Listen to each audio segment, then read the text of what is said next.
Hi, I'm Mike Glowfoot Digital Camera, and this is our review of the Canon PowerShot SX40 HS, which is the latest 35 times optical zoom super zoom from the company. That equates to a 24 to 840mm zoom, which is very significant indeed, but we'll check to see what else has been updated since the previous SX30 IS in this review.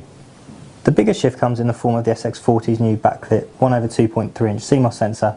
It's out with the old TCD technology of its predecessor and in with the new, as this latest CMOS is paired with Canon's HS system and Digic 5 processor. Thanks to the new sensor, the SX40 HS's images are a treat. Shots are vibrant with colour and succeed in balancing out all manner of scenes under various lighting conditions, and JPEGs come straight out of the camera with a richness and vibrancy. Shots taken at ISO 1600 limit image noise successfully, and while a little grainy, are of very good quality. Sit them against the competition and the Canon shots are the favourites. However, the lack of raw shooting is one notable absence. With the likes of the Fuji HS20 and Lumix FZ150 offering raw shooting, we do wonder why this is still missing from the Canon super zoom repertoire. As per all super zooms, there's a payoff between having such a vast zoom range and image quality sharpness. While the SX40 isn't going to provide DSLR-like results, its 24 to 840mm zoom is a darn good and far cheaper alternative. The SX40's most prominent feature is obviously its huge zoom. With a wide-angle 24mm setting that can power through to 840mm, there are a few other cameras out there to match it, particularly at the wide end.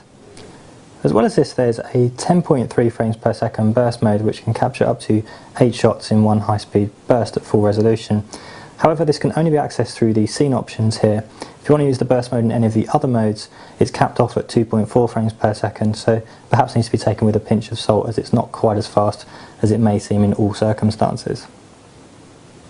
The SX40's design is a carbon copy of the SX30 that came before it. In many respects this is a good thing because the build quality is decent and it does have the tilt angle screen that you can see here. But in other respects it just feels a bit lazy.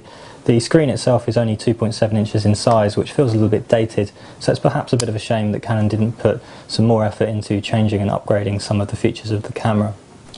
As well as the 2.7 inch 230K LCD screen, there's also a 0.2 inch electronic viewfinder above this, and while it's not the best viewfinder in the world, it's certainly useful to have, particularly when shooting at the longer focal ranges.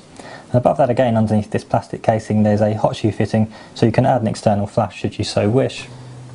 When in use, the SX40 has a reasonable autofocus system, but compared to some other models such as the Panasonic Lumix FZ150 that's come out recently, it can't quite match up to that in terms of speed.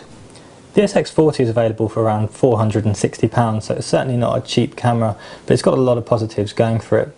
We like the build quality, and the image quality is better than any super zoom camera that's out there.